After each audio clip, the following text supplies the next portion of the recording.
안녕하세요. 아빠와 딸이 함께하는 회계법인 박앤컴퍼니의 박정규 회계사입니다. 오늘도 보다 정확하고 유익한 정보를 제공하기 위하여 최선을 다하겠습니다.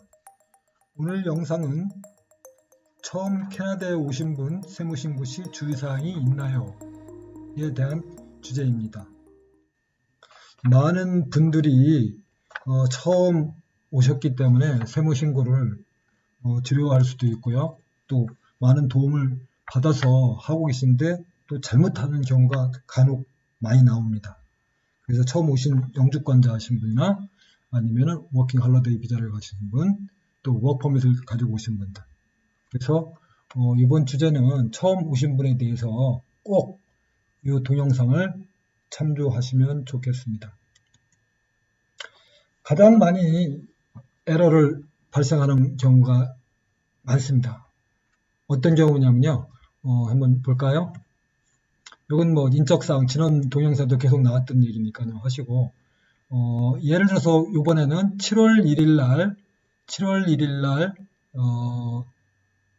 캐나다 엘버타주로 워킹 홀리데이 비자를 가지고 오신 분으로 예를 드릴게요.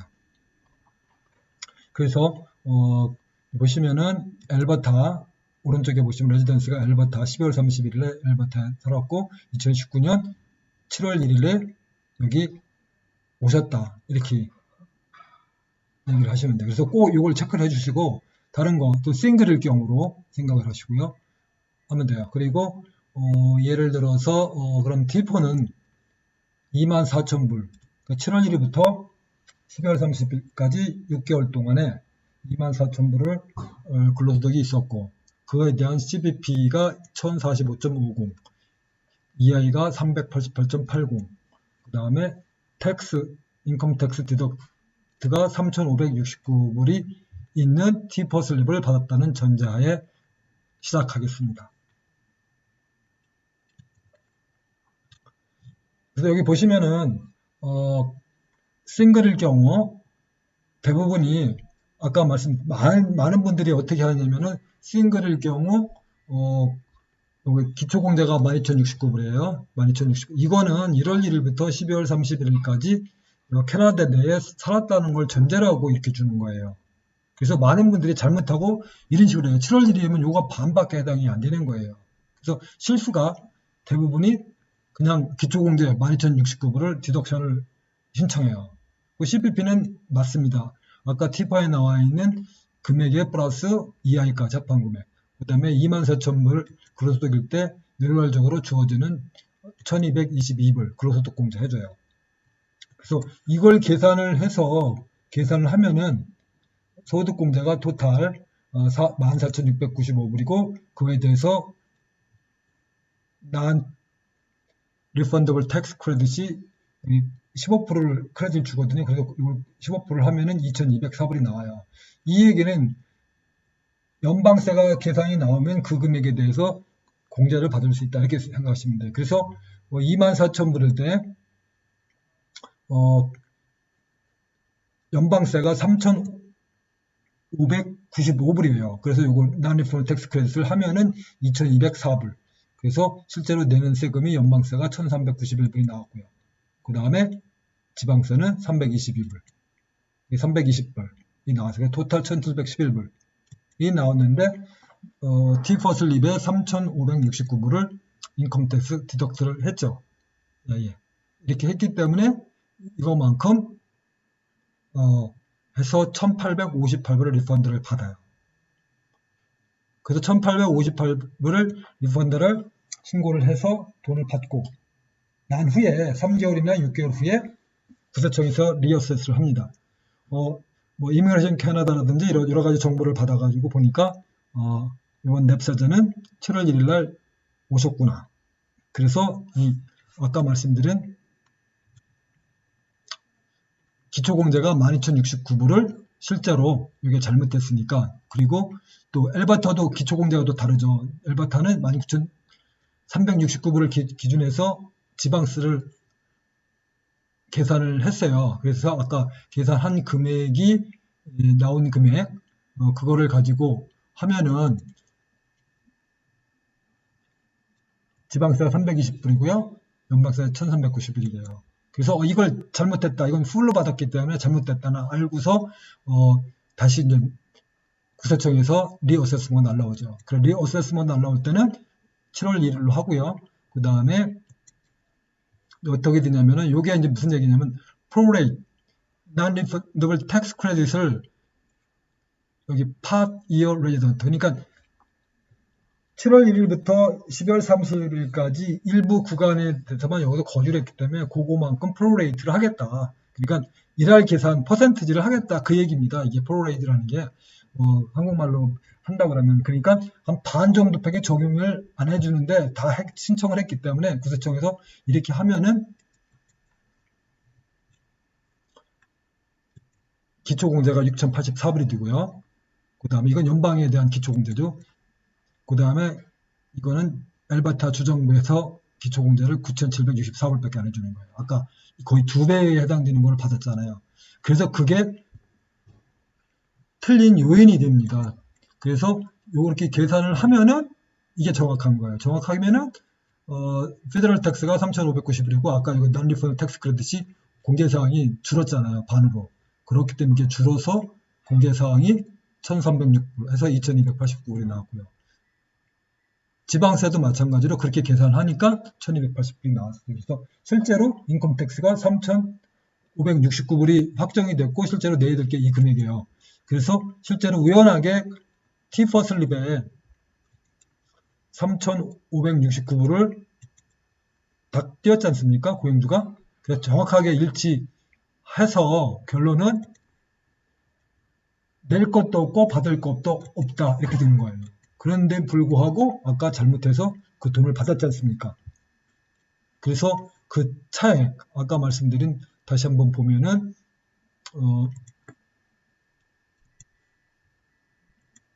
1,858불을 돌려받았지 않습니까? 그 금액을 다시 돌려달라 이렇게 되는 거예요. 이해되셨죠? 뭐가 잘못됐는지. 또 다른 분들은 또 어떤 게 있냐면은 예를 들면은 이거를 내가 여기 온 날짜를 표시를 안 해요. 표시를 안 하게 되면 또 어떻게 될까요? 한번 볼까요? 그러면 더 많은 금액이 여기에서 추가로 제가 아까 설명드렸잖아요. 클라이밋 액션 인센티브 WITB는 저소득이니까 해주는데 요거는 전제 조건이 1월 1일부터 12월 31일까지 캐나다에 살았을 때만 이거를 주는 거예요. 인센티브를 주는 거고 어떤 리베이트를 주는 거예요. 그러면 추가로 444불하고 160을 또 덜 받았어요. 그랬을 때는 2,463불을 받았을 거예요. 또 그렇게 신청하시는 분도 많이 있더라고. 그럼 어떻게 되겠습니까? 아까 1,800, 이건 또 2,463불을 받았다가 나중에 3개월에서 6개월 후에 리어세스를 하니까 2,463불 돌려달라. 이렇게 되는 겁니다. 예. 그래서 많은 분들이 저희들 사무실로 찾아오시거나 아니면 전화 오시고 또 어떤 분들은 한국에서 전화를 오세요. 이게 지금 처음 오신 분이잖아요. 근데 거꾸로 생각합시다. 돌아가시는 것도 마찬가지예요. 7월 1일을 돌아갔어요. 똑같은 금액이 나오겠죠. 그죠? 7월 1일 날 갔으면. 이러면서 6월 30일까지 벌었으니까 기초공제라든지 연방 기초공제라든지 엘바타 주정부의 기초공제가 또 그만큼 반으로 줄어드는 거예요. 근데 계산을 다 풀로 신청했어요. 또 아까 말씀드린 것 마냥 나간 날짜도 안 했어요. 그렇게 되면 어떻게 되겠어요? 똑같이 2,423불을 돌려받았죠. 좋다고 했다가 그거 가지고 다 또 쇼핑하시고 또 어디 가시고 아까 말씀드린 여기 오실 때는 여기서 컨택이 되니까 구세청에서 연락이 되니까 큰 또 문제가 없을 수 있죠. 그냥 돈 받은 거 내고 2,463불 플러스 이자까지 해서 합해서 돈을 납부하게 되게 됩니다. 예, 예. 그런데 문제는 다시 한국으로 돌아가신 분들 워킹 홀리데이 아니면 워크퍼밋 하신 분들 어떻게 되겠어요? 주소가 없잖아요 여기에 그죠? 네.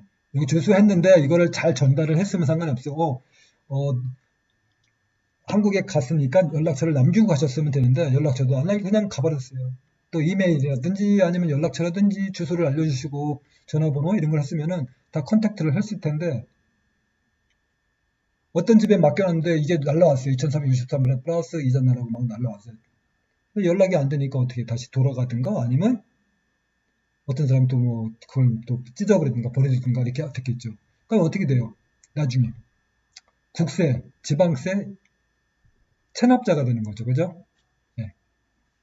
그럼 어떻게 되겠습니까? 나중에 혹시 워킹 홀리데이 비자로 가시고 여기서 기분 좋게 아니면은 뭐 캐나다 나중에 한번 워크퍼밋이라든가 아니면 영주권 신청 오고 싶다. 그래서 공부도 하고 여기서 진짜 일을 하고 싶다. 이런 분들 영주권 신청을 했는데 나중에 보니까 이렇게 국세, 지방세 체납자가 돼버렸어요. 그러면 어떻게 좀 문제가 될 소지가 있겠죠. 나중에 여기 오실 때도 그렇고. 그때 늦게라도 알으면은 어떤 연체 이자라든가 이거 원금 2,463불 플러스 이자에 대한 거를 납부를 하면 다 문제는 없겠죠. 그렇지만은 만약에 영주권 신청할 때 이런 것 때문에 문제가 돼서 골치가 아플 수도 있다. 그렇습니다. 그래서 꼭 한국으로 되돌아가실 때는 꼭 연락처, 전화번호 이런 거를 남기시고 혹시 주소를 한국으로 하셨으면 또 한국으로 가요. 근데 한국에서 또 이사를 가셨다. 그러면 또 문제가 또 되죠. 그죠? 그리고 여기에 주소를 맡기신 분은 남기신 분 같은 경우는 여기에 살고 계신 그 주인한테 꼭 당부를 드리고 가세요. 내가 어디 이렇게 세금 신고했으니까 이게 NOA가 날라올 테니까 그거를 잘 했다가 보내주세요. 아니면은 차라리 국세청에 전화를 하시든가 아니면 해가지고 주소를 바뀐 거로 체인지를 하시든가 아니면 한국 주소로 변경을 해놓고 가세요. 나중에 이 문제 때문에 불편함이 많이 있을 수가 있습니다. 어떻게 좀 이해를 되셨나요? 이건 뭐 아무것도 아니지만은 대부분이 많은 사람들이 틀리는 내용들입니다. 네, 그래서 이거는 처음 오신 이민자들 아니면은 워킹 홀리데이 비자 가지고 오신 분이나 워크퍼밋 가지고 오신 분들 꼭 돌아가실 때도 거기다가 나가는 날짜 꼭 쓰셔야 돼요. 그래서 그거로 안 함으로 인해서 아까 말씀드린 여러 가지 기초공제에 해당되는 걸 거의 반을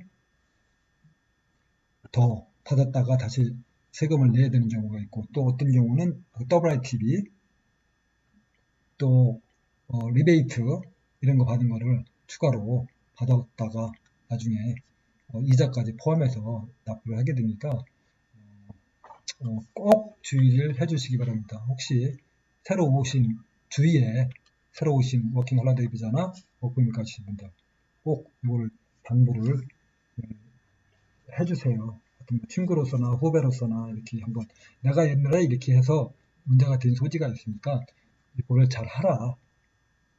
많은 분들은 그런 분이 있어요. 이렇게 해서 했는데 많이 받으려고 하고 그냥 가버리는 사람도 있어요.